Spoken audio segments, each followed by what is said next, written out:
Hi everybody. People have been asking about how I make my collage papers, so I wanted to do a quick demo on how I turn scratch paper into collage paper. Often I'll use just plain white scratch paper to blot paint on a painting, just so it's not quite so thick or so it dries faster. And then I end up with all of these sheets of paper that have just a little bit of paint here and there. So it's hard to see on this one, but there's actually white paint on it. Now I'm going over it with some kind of a Celadon sea green color and now some teal. Really all I'm doing is taking the random printed papers from those blots, or for some of them are jelly printed, just some ghost prints. And I'm taking transparent paint and a little bit of opaque paint and scraping it over. You can paint it too. So I'm using a catalyst wedge to move the paint around. And because it's transparent paint, you can see this black, ink underneath it. You can see that through, so it gives your piece some character. But also, you get some color to fill the sheet. So here I just took some of the waste from that other painting over the edge of the other one. I'm drawing that so that the color doesn't blend into whatever I paint next.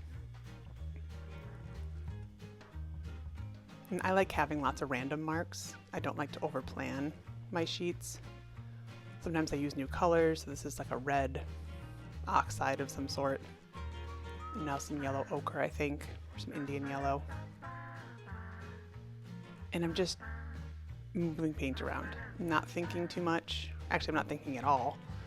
I'm just moving paint around. Sometimes it turns out pretty and I like it. Sometimes it turns out really weird and that's interesting. So sometimes I won't use it, sometimes I will. Sometimes some magic will happen and sometimes it won't. And then in that case, I'll file it under an experiment and maybe I'll use it later as a painting start. Maybe I'll put it down for some texture and paint over it.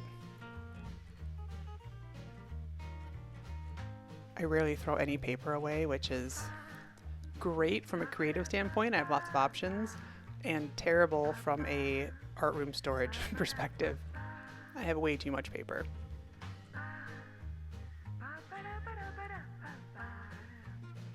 My husband's finally getting used to it.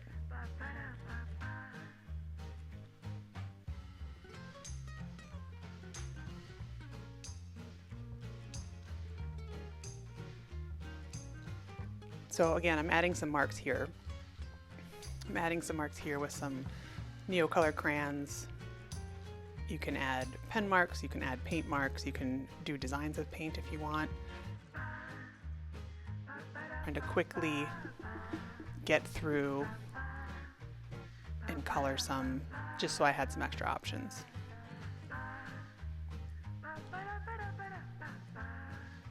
Mixing some colors on the paper. Into a pretty jade color.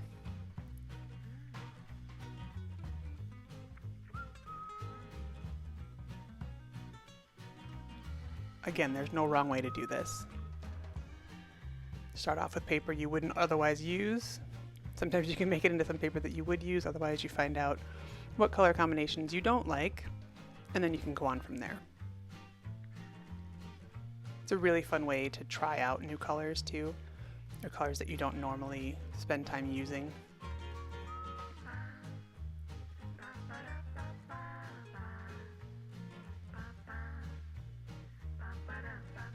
You can use white to quiet down some shapes that you aren't interested in highlighting.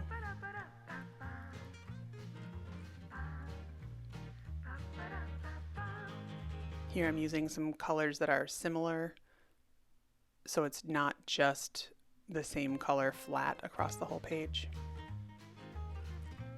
And you can see there that the lighter marks that were already on the page, that was because the page had some white paint on it, and the transparent paint will be deeper as it absorbs into the paper itself, and the white paint will resist it just a bit, so it shows up. So this is how I do the first layer of intentional collage papers off of my scratch paper. I'm going to post the next step as well. And you'll see me make some stencils and use the Gelli Plate to put some more pattern and more shapes on top of these. You can stop with the process anytime you want. You can keep going as much as you want also. Again, there's really no wrong way to do it. This is just how I've done it. And it's a lot of fun. All right, so stay tuned and look for part 2.